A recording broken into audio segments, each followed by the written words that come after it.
Welcome back, everybody. It's time to grab your board, swim out into the ocean, and try and catch one of those sales pipelines going by here with your host, the original playboy of the pipeline world. Oh, my goodness. Matt Hines. Little tribute there. Is that not appropriate for today as we mourn the loss of Hugh Hefner? Yeah, no, I appreciate that. But how you doing, Paul? I'm doing good. I don't know if I've just heard rumors of your Playboy days here, but the rumors. Well, yeah, we'll just we'll leave that to another show. The early days of sales pipeline. Yes, right. The early days. Hey, we're enjoying what might be our last day of summer up here in Seattle. It is 83 degrees today and beautiful, beautiful skies. Expecting to get into fall weather this weekend. But hey, that's what happens. It's the end of September. It's the end of Q3. We are coming into the stretch run of 2017, believe it or not. It's hard to believe. Hopefully that hasn't caught too many people flat-footed. But thanks for joining us, taking a few minutes with us on Sales Pipeline Radio today. I know that it is busy at the end of the month, end of the quarter, but appreciate you taking some time to join us. We are on every Thursday at 2:30 Eastern, 11:30 Pacific. You can catch us live on the Lead Management Radio Network. You can also catch us every episode on iTunes and Google Play, and every episode, current, past, and present, available on demand at salespipelineradio.com. We feature some of the best and brightest minds in B2B sales and marketing, learning what's working today to build more predictable pipelines. And joining us today, very excited to have Adam Schoenfeld, who's the CEO and co-founder of Siftrock, and we'll be talking a little more about what Siftrock can do to manage your email, to manage your database, to keep your data up to date. But thanks so much, Adam, for joining us today. Hey, Matt. It's great to be here. Great to have you. And I mean, there's so many different topics we could cover here, right? I mean, we could talk about database hygiene. We could talk about sales and marketing alignment. But maybe just first, just give people a sense of Siftrock. We are a customer of Siftrock. We are I think we're about as sticky user as you can get. It's one of those things that I just don't ever want to give up now because it saves us so much time and keeps our data clean. Talk just real quick about what Siftrock can do. Yeah, and appreciate having you as a customer, and your team's been great giving feedback along the way. So, yeah, very, very happy to have you guys on that list. The basic idea of what we do is pretty simple. When you send emails, marketing emails or prospecting emails on the sales side, you get a lot of replies back, auto replies, bounce backs, out of office messages, and of course real people sometimes raising their hand or asking questions. Typically what we found is that marketers and marketing ops folks handle that manually. So we built some machine learning that can suck all those replies, figure out what they are, and then help you take action. Whether it's cleaning up your database when somebody's left the company, that's really kind of a classic example. You get that no longer with company response, or surfacing a new lead for the sales team when you get a referral, or correctly routing a human response so that you can take action. So all those things that we do by, basically more intelligently managing the reply emails that come back to your marketing campaigns. And this is Paul again. I'm going to ask you guys to back off the microphone a little bit there. He's overloading it and it's shorting out on us here. We're just so excited, Paul. I know. What this is. I mean, jumping and honestly, through that was a really good explanation. Whenever I see out of office replies in the past, you think about just the manual effort it takes to do something about that, to have that automatically update your database. I mean, you got lead routing opportunities, you've got, buying signal alerts, but to be able to update that in real time is so important. I mean, let's talk a little bit about that relative to database hygiene, right? I mean, people are moving around all the time. We've heard that, B2B databases can deteriorate at a rate of 3 to 5% per month, not even per year or per quarter. So to have some of that auto updated for you is significant, not just for the efficiency of your list, but for keeping yourself off of spam blacklists and more, right? Absolutely. I think deliverability is a big thing, and then making sure you're getting to the right person with the right phone number and the right email address as all that stuff's changing around. So it turns out those email replies have a lot of information that can help with that. And like I said, a lot of companies are doing this manually. So what we did is built some technology that can help automate it and integrate into the major marketing platforms like Marketo, HubSpot, Eloqua, etc. Yeah, so there's a lot of fun and interesting data there, and it helps. I won't claim that it's the whole solution to keeping a clean and updated database, but it can be a big piece of that sort of broader initiative that that I think everybody's thinking about right now.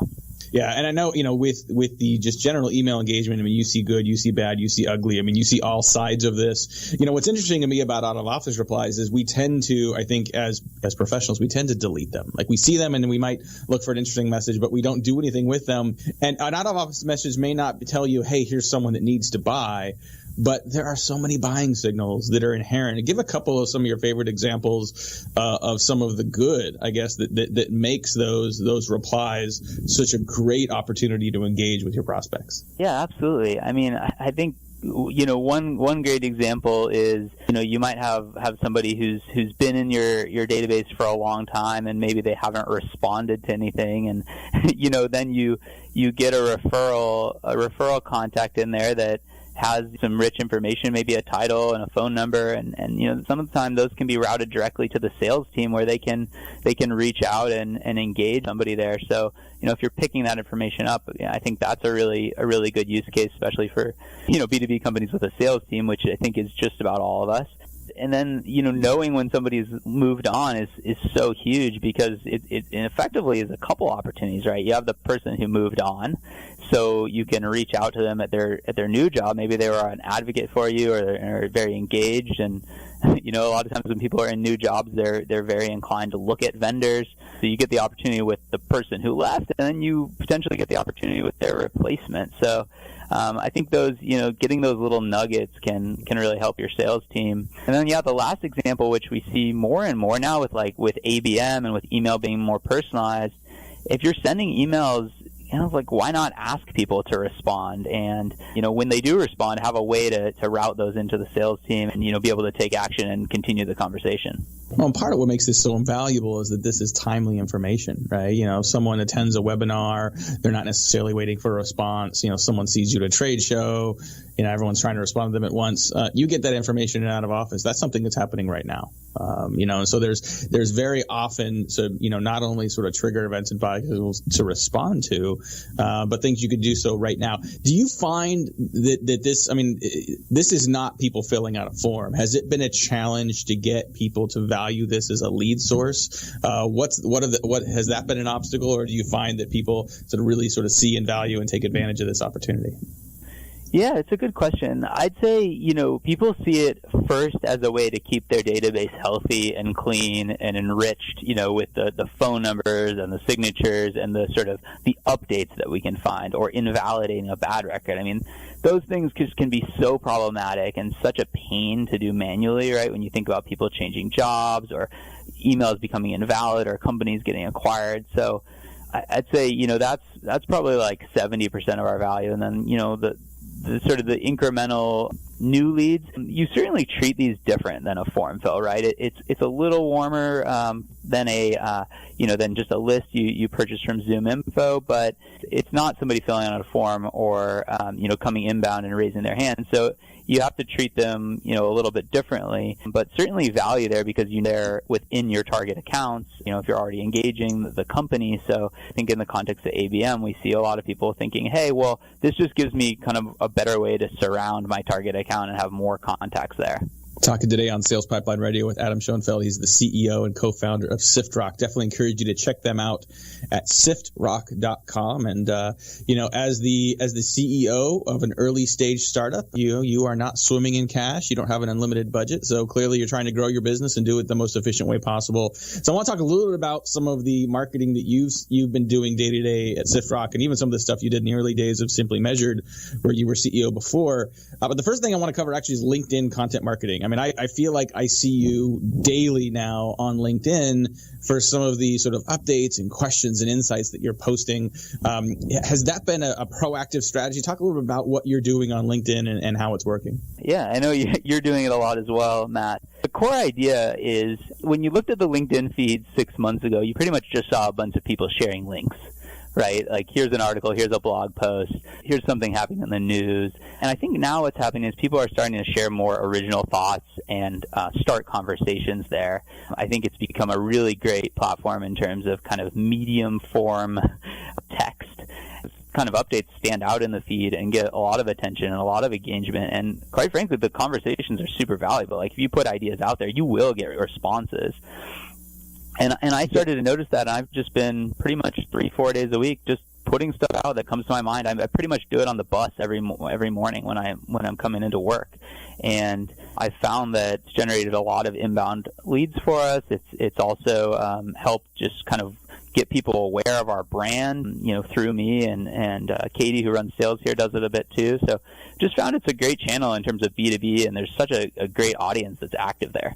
Yeah, I'd agree with you. I mean, from a little bit of dabbling we've done ourselves on this, what it appears that as you continue to do more of those mini updates on LinkedIn, you start to show up more with the people that are engaged with you. And so there's something about the LinkedIn algorithm that says if you have engaged with or liked or read someone's stuff in the past, it will forward that, it will promote that content more actively for you. So people in your network that are engaged tend to see you a little more often. So it's almost as if LinkedIn is scoring engagement and increasing prominence on your behalf. And, as you said, like you're doing it on the bus. I mean, you still have to have interesting things to say. So I think your content has been good. Charlie Lang and Brandon down at Engagio, I think there are a couple other good examples of people to follow on LinkedIn that are putting up good content there. But, that's certainly, I think a huge opportunity for a lot of, marketers and businesses in general, not just content marketers. But as you're now growing Siftrock, like what are some of the other things you're seeing working on a tactical marketing level that's helping you build your pipeline? Yeah, it's been super interesting because I founded another company called Simply Measured, 7+ years ago, 2010. And, it was interesting. The things we did to generate demand there were so different than the things we're doing now at Siftrock. I mean, the markets are very different, but just perhaps a sign of the times. I mean, when I look back on Simply Measured, everything we were doing was inbound. We were very press-driven. We did a lot of, cool graphs and charts and infographics that we would put out and get pickup and inbound links, and we had that motion going. At Siftrock, we haven't found that that's there for us. We haven't found that anybody's Googling for what we do. They're talking about it in the Marketo forums, but there's no search volume. So we've had to figure out outbound a little bit, and then we've had to figure out paid in terms of paid social. And then we've had to be very, very focused on word of mouth. I mean, I'd say, kind of telling our customers stories and sort of asking our customers to tell their stories about Siftrock is probably our biggest channel right now. Now you were at Simply Measured from the earlier days. I can't remember if you were there when it was still literally called Untitled Startup, but I know you've been there from basically the beginning. And then when you left to go to Siftrock, I mean, it's a big company, a lot of people, very different role as a CEO. So same title, different size company. This may be an obvious question, but I'm curious to hear how you answer it. And I think it looks like we may have to do this after the break, but to think about it, what is CEO, being CEO at Simply Measured versus going back to the startup role? Curious what that's like from someone in your role, also from a sort of a marketing and sales orientation. We are going to have to take a quick break. Before we get to that, we're going to have a lot more with Adam Schoenfeld, who's the CEO, co-founder of Siftrock. After we take a break, pay some bills. I'll right back. Sales Pipeline Radio. In a world where the speed of innovation and change in B2B marketing has never been greater, the only thing bigger is the need for clarity, for a blueprint, for a guide to what's really working and how to apply it specifically to increase sales pipeline growth, velocity, and conversion. That's what you'll find in the Modern Marketer's Field Guide. Download it free at HeinzMarketing.com. Struggling to align your sales and marketing teams? Maybe you're attempting to implement an ABM strategy in your organization, or your content is underperforming. Whatever the challenge, Heinz Marketing has some great on-demand workshops to help. All of them are fully online and on demand, so you can access the content whenever you want. You will also receive an interactive workbook, the presentation slides, and templates, all for $195. Visit www.heinzmarketing.com/workshops. That's HEINZ marketing.com and get started now. And after you do that, come on back because Matt Heinz is here with his guest. Thank you, Paul. Thank you, everyone, again for joining us on Sales Pipeline Radio. If you like this conversation, if you want to hear it again, you want to share it with your teams, we'll have it on demand at salespipelineradio.com in just a couple of days. Would certainly encourage a subscription at the iTunes Store and Google Play so you don't miss a future episode. Speaking of future episodes, coming up in October, we've got Guy Weismantel. He's the EVP of marketing at Marchex. We're going to be talking about more about demand gen, more about marketing to small businesses. The week after that, we've got Rand Fishkin. He is the founder of Moz. Some of you may know of him as the Wizard of Moz and as the creator of Whiteboard Fridays. He is one of the most influential and one of the most knowledgeable people on SEO. So excited to have him and lots of other great guests on the sales and marketing front coming up on Sales Pipeline Radio. But we've also got today Adam Schoenfeld. He's the CEO and co-founder of Siftrock. And before the break, that break came up on us quickly there, Adam. But I wanted to talk a little bit about your role as CEO. And I think that no matter what size your business, I mean, you're always thinking about sales and marketing. But what's it been like getting back into a very early stage and really sort of, rolling up your sleeves and sort of getting in the mud again on the sales and marketing side? I love it, Matt. I mean, it's what gets me excited. I love being tactical and creative. I like writing the copy and moving the pixels around, doing the little things. It's exactly how it was in terms of the role in the early days at Simply Measured, Untitled Startup as we were called then too, right? You just have to make it happen when you're a small team, sort of sub 10 people. Over at Simply Measured, we did scale and the organization got north of 100. So the job changed a bunch, right? Managing through others, sort of hiring an executive team. The role changed a lot, and I wanted to get back to the early stage. I was lucky to have a great co-founder here who started this company, Chris Hunley, who is amazing in terms of the technology, machine learning, great entrepreneur. And so I think I have the best job in the world because I get to go market and sort of help position what we're doing. And I love just the day-to-day, like being sort of engaged with customers and sort of building the assets, and that's what gets me excited.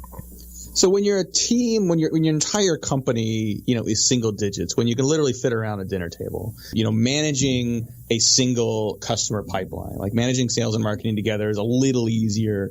I imagine that got more difficult as Simply Measured grew. What are some of the lessons that you've drawn from that experience that you're bringing now to Siftrock as you now build a sales and marketing organization from scratch again to ensure that those groups are operating from a single strategy and playbook to hit the number? Yeah, absolutely. It definitely gets harder as you get more complexity and sort of more division of the roles. When you just have kind of one marketer and one salesperson, maybe an SDR in there, it's easy to get everybody around the table and just align on what you're trying to do. Honestly, one of the biggest lessons I learned is the need to throw out the playbook, especially when you're small and just getting started. I think you almost have to look at every quote best practice and just try to flip it on its head. That's what I've tried to do here. That's a lot of what I think we were successful in Simply Measured in the early days. And putting the customer first and their buying experience and just trying to think from their perspective and, consider every detail along that path. So we spend a lot of time like on our thank you page, and we try to be really thoughtful about how we offer calendar time to people when they come inbound. One of the things we did is we compressed our discovery and demo, and I know that's a huge no-no, and everybody says don't do it, but it's worked extremely well for us, and I think customers have appreciated it. So trying to just kind of flip the script on anything we can because we know we can't compete in terms of dollars and headcount. You talked about playbook, and I think that playbook can be a really dangerous thing if you go out there and look at what other people have done and what's worked for them. The only playbook that really matters is your playbook. And you almost by definition have to build it from scratch, build it based on what works for your business, your culture, your customers, their environment, their industry. I mean, you mentioned that you're doing discovery and demo together. Yeah, there may be many companies that say no, because it doesn't work there. That doesn't mean it won't work for you. So talk a little bit about the role that culture plays in that. I mean, whether it's just sales and marketing working together or just, you clearly have a culture just from what I've, seen and experienced. I mean, you've got a culture of execution. You've got a culture of, not paying attention of, perfect is the enemy of good. How does that play out as you grow, and how do you ensure that you are hiring and reinforcing the culture that you want to be able to achieve that alignment that clearly you're focused on? Yeah, gosh, such a hard question, Matt. We need like a whole nother show for this, don't we? And I know it's something you think about, and I've interacted with your team, and it's clear that they sort of live and breathe a lot of the values that you have, and you see it sort of in the emails and the ways that they speak and all of it. But I think for us, it's just always trying to put the customer first. I mean, it sounds cliche, honestly, but it's true. We just always say, hey, like we want to make our month, but would getting pushy here and asking the person to sign today, I'm using this example because it is the 28th, is that the best thing for the customer? Or is there another step in their evaluation that we need to accommodate? And we shouldn't try to jump the gun. And I think sort of putting yourself second and thinking about the customer and their long-term success, that's got to be number one. And at least for Chris and I, that's how we think. And I think that's what will build advocates, and advocates will give us more customers. At the end of the day, I think that's what really matters. So I agree with you, and it's really easy to say that sitting here on a radio show, but you and I are both going to get off this show. We're going to have to go hit our number for the month still, right? And so, between the end of the day today and tomorrow, that's the end of September. The reality hits that you still got deals you want to get done. But I think your point about the fact that, okay, no matter what happens, we have to wake up Monday morning and still work with these people. They're either going to be customers, and we're both going to be happy that they're customers, and they're going to be happy with their deal, and you're going to be happy with it, or they're still going to be a prospect that you probably still want to have as a customer, even if it's in October instead of September. So I think rationalizing and sort of finding that balance between that customer centricity and staying true to your culture while still hitting your numbers. I mean, I think a lot of people struggle with that. That's a really, really hard one. We got just a couple more minutes here with Adam Schoenfeld. He's the co-founder and the CEO of Siftrock. Adam, I'm going to ask you the question that we ask every guest now on Sales Pipeline Radio towards the end. If there was a Mount Rushmore of sales, and I think for you, I would expand this to sales, marketing, startup world, entrepreneurism. Just think about the people in your career that have had the most influence, that if you were sculpting out the Mount Rushmore of sales, et cetera, for yourself, who would be on that mountain? Who are some people that have influenced you, other people may want to pay attention to as well? Oh, man, that's such a good question. I'll give you a couple of CEOs that have influenced me, either sort of from afar or more directly. Dave Hersh, who is CEO of Jive and who is an investor in Simply Measured, has influenced me a lot. While we haven't interacted a ton, maybe once a year we sit down in person, every one interaction has just been so impactful. I'm a huge fan of Gainsight right now. I think they're like the gold standard in B2B marketing, and Nick Mehta there is incredible. I'd put him on the Mount Rushmore. And I'm going to give a shout out to my co-founder, Chris Hunley, because he built this company on his own and actually closed business as a technology-centric guy. And I think that's just an incredible feat to build a sustaining business and build a product all at once on your own. So I got to put him up there. Yeah, I mean, I think I met Chris for the first time a few years ago, and I think he was just starting. I don't know if he was called Siftrock. I don't know what it was called, but definitely a good guy. I mean, it can be rare to find someone who has the product and technical expertise to build something, but then can also, sell it, create customer value, as well as understand when it's important to bring in smart business minds that continue to scale the business and find the right people for the right seats on the bus. Well, I really want to thank our guest today, Adam Schoenfeld. He's the co-founder and the CEO at Siftrock. Definitely encourage you to check them out at siftrock.com. Heinz Marketing is a very happy customer of Siftrock. One of many reasons we wanted to have Adam on the show, but also to talk about what clearly was a wide-ranging discussion on database hygiene, email and lead engagement, a little sales and marketing alignment, a little startup marketing. I heard someone last week describe to me startup marketing and startup management as chewing the glass.